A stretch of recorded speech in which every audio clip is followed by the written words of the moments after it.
ஒரு நிமிஷம் கேளுங்க. நாம ஒரு ஃப்ரெண்டோட வீட்டுக்கு போக இருந்தது. அங்க அவங்களோட அப்பா அம்மா, இவங்களோட அப்பா அம்மா 2 பேரும், அதாவது தாய் தந்தையோட அப்பா அம்மா இருக்காங்க. 2 பேரும் இருக்காங்க. பேர குழந்தைகள் இருக்காங்க. அப்போ பேச்சுவார்த்தையில பெற்றோர் நாங்க இந்த மாதிரி ரூல்ஸ்லாம் போட்டு எங்க குழந்தைகளை வளர்க்கணும்னு நினைக்கிறோம். அதாவது சுகர் ஸ்டார்டிங்ல இருந்தே நம்ம கொடுக்காம இருக்கிறது, மொபைல் ஜாஸ்தி பழக்கம் இல்லாமல் இருக்கிறது, இதெல்லாம் நாங்கள் பழக்கப்படுத்துறோம். இந்த தாத்தா என்ன பண்றாரு, வெளியில போயிட்டு வர்றப்ப பேரனுக்கு சாக்லேட் வாங்கி கொண்டு வந்து கொடுத்துட்றாரு. நாங்கள் அப்பா தானே, எங்க மாமனார் மாமியார் தானேன்னு சொல்ல தயங்குறோம். அதனால வீட்டில் இருக்கிற பெரியவங்க, தாய் தந்தையர் குழந்தைகளை கெடணும்னு நினைக்க மாட்டாங்க.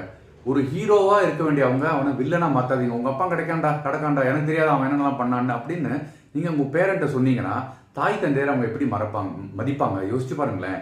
நீங்க பெரியவங்க வீட்டில் இருந்தீங்கன்னா நீங்க எப்படி உங்க பிள்ளைகளை வளர்த்தீங்களோ உங்க பிள்ளைகள் நல்லா அவங்க பிள்ளைகளை வளர்ப்பாங்கிற நம்பிக்கை நீங்க கொண்டு வந்தீங்கன்னா உங்க மகனை மகளையும் மதிப்பீங்க. தேங்க்யூ, பாய்.